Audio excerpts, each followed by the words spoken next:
It's that time again. It's time for another Saturday night special where we talk about everything rockhounding related. Well, this past week out at the Poison Creek Road Cut, it was a lot of fun. Now, it was a little, rough. I had some camera issues, and the trip in general, although the Poison Creek Road Cut was rather cool, and we did get some beautiful specimens, and I got to kind of explore a historically significant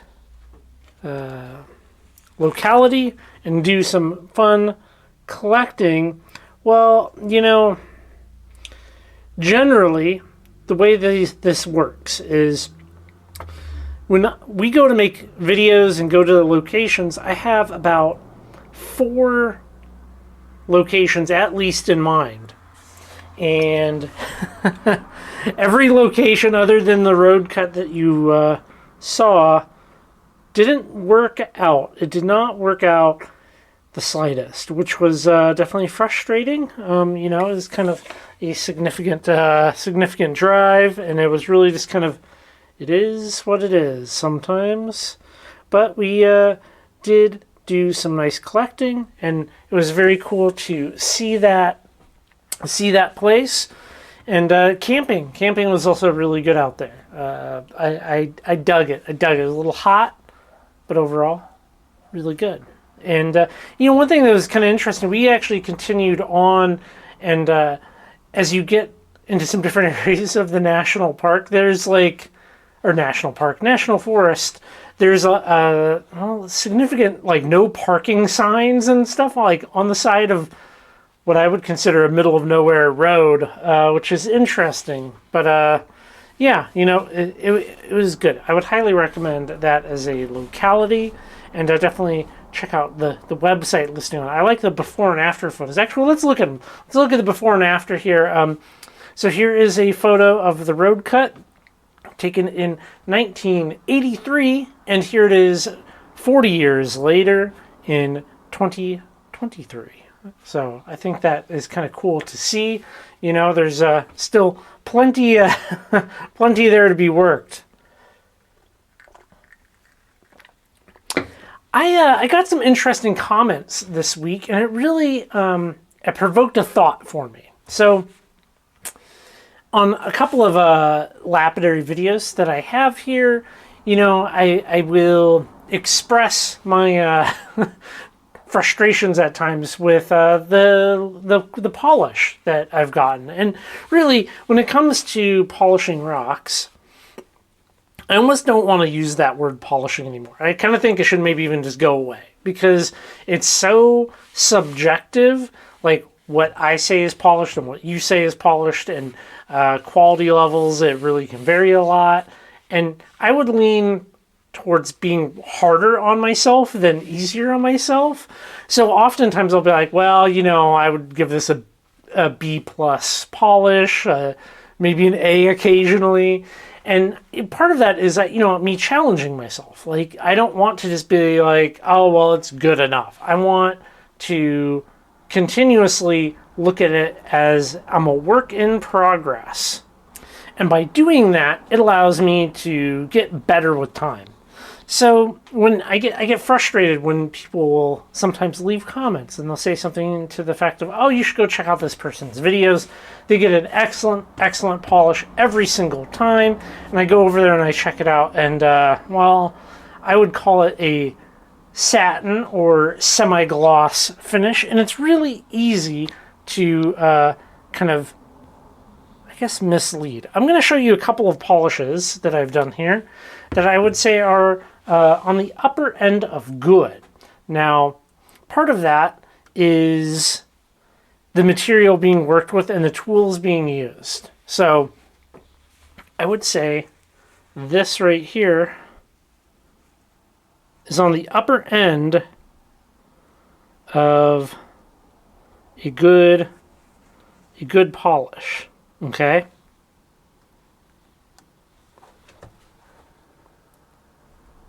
What do you think? I'd say that's on the upper end. Richardson's egg. Lucky Strike egg, it's difficult because some of the limitations might be your skill, your machines, or in this case, the actual material.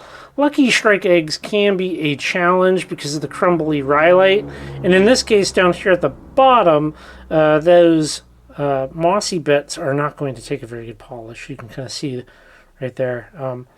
So I would say that this is like a solid B+. I would call that a B+. I would probably call that one an A. I'm happy with that. Happy with that.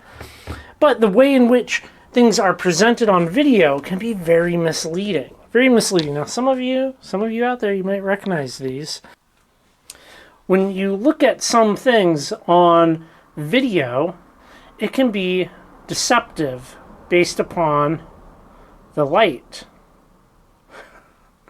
I can angle things, choose to show things, choose not to show things, and make polishes look significantly better than they actually are.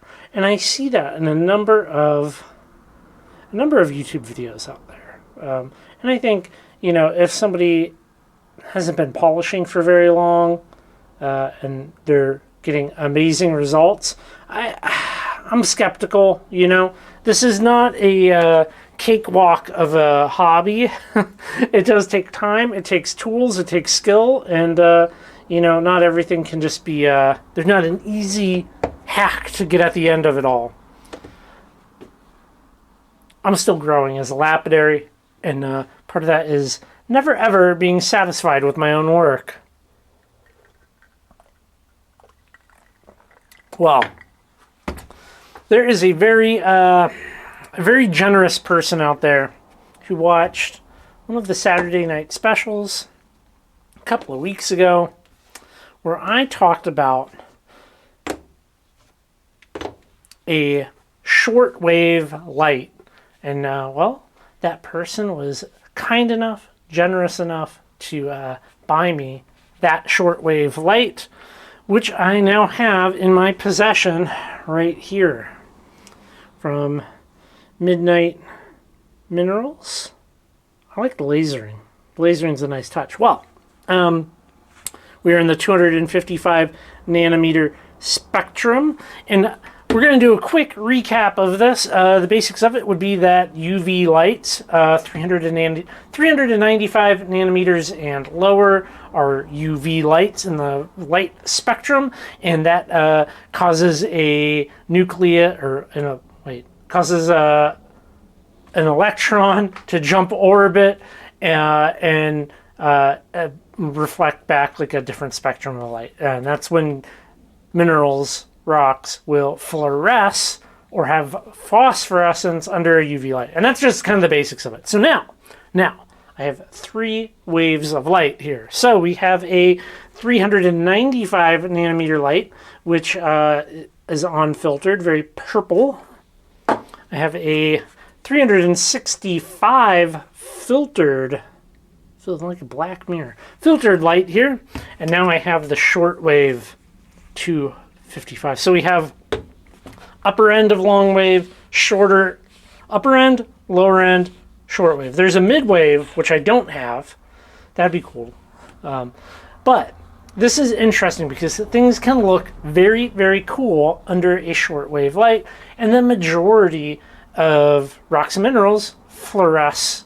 Well, not the majority. The majority of fluorescent rocks and minerals will fluoresce under shortwave, but not necessarily long wave. However, long wave is still important, and a good example of that would be this guy right here. And this, well, here, let's hit the lights a little bit. We'll turn off a couple. So this is a Uper light, and we can see it under the 395. You get a little bit of play of color from the sodalite inclusions. 365 is really where it sets off, and the video does not do it justice. And then once we get into the 255, you get nothing. You get nothing. So video, however, is not the means to look at these beautiful rocks and minerals that I have here. And let me show you. We have a number of things. We have a number of things that we're going to look at. Under the light, I took photos. The way to take these photos is with what I would say a real a real camera being shot in manual mode. And I took photos under all three spectrums so that we could see what some of the differences look like. And let's start it off by a favorite of mine. We have, there we go. We have this, which is a Dugway Thunder Egg. Dugway Thunder Egg, okay? Here it is under the 395, and you can see how violet and purple it is. And we get under the 365, and it starts to look a lot better. You can see that chalcedony glowing a little bit. It looks fairly nice. 255, it really, really pops. You know, it really pops. It looks awesome. It looks very cool. This piece, which is some magnetite with apatite that I collected in Utah, looks kind of not very impressive under the 395 or even really the 365.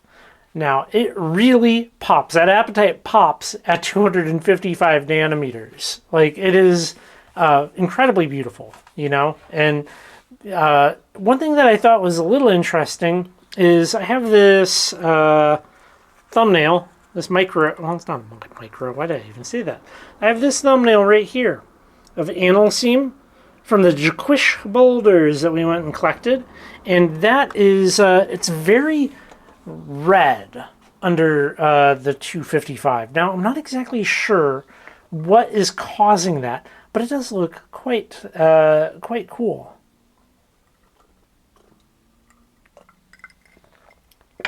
It really opens up a whole other aspect of the studying rocks and minerals, mostly minerals. Another study, another facet of the hobby within mineralogy is the study of fluorescent and phosphorescent minerals, and having this light is very cool.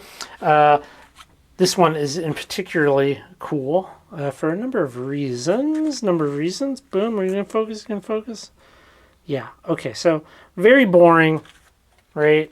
Very not like, you know, how many people would walk right past that if you saw it? I think a lot of people would. I think a lot. Well, you start to put it under some of the different spectrums of light, and it starts to get really impressive really quickly. And I dig it. I dig it. So I'm very happy to have this. There will most definitely be a dedicated video to working with shortwave. This is just kind of my initial kind of go through the collection and look at some of the stuff that I have around, and it is very cool. It is very cool to have the shortwave light, the long wave. If I'm being completely honest, these like little 395 unfiltered lights can kind of, they're not really worth the batteries that are in them, if I'm being honest. Something like for long wave, the UV Beast or the Convoy, I'll drop some links down below. Work great for some specimens, and they're definitely on the more affordable end, but we are now starting to see short waves enter the fray more and into that more budget-friendly price point, which is pretty cool. Pretty cool. It's I could spend a lot of time just going through stuff with this. Yeah, that you know, very, very pleased. There are a couple of books that I would like to share with you real quick.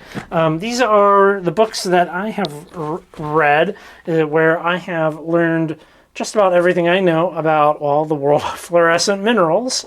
It's so glossy. Anyways, it's a great book. You know, it's nice to have lots of pictures, and you can kind of flip through it, and you can read and learn things. That's a good one. Like that. Highly recommend that if you're into these things. Collecting fluorescent minerals is also good. I kind of like the other one a little bit better, but you know, I mean, some of the stuff, it's kind of nice to see long wave and short wave of similar specimens, because some things will fluoresce long wave, mid wave, short wave, but just different colors. So something to think about. Something to think about. Well, big shout out to everybody over on Patreon. Thank you guys so much for supporting this project, as the project could not happen without you. There's a link down below. If you want to see more content coming out of the Currently Rockhounding project, I suggest you head over there if you're financially able to. And with that said, everybody, go check out some of the links down below. There will definitely be more cool UV stuff in the future. And I hope you have a fabulous Sunday. I'll talk to you later.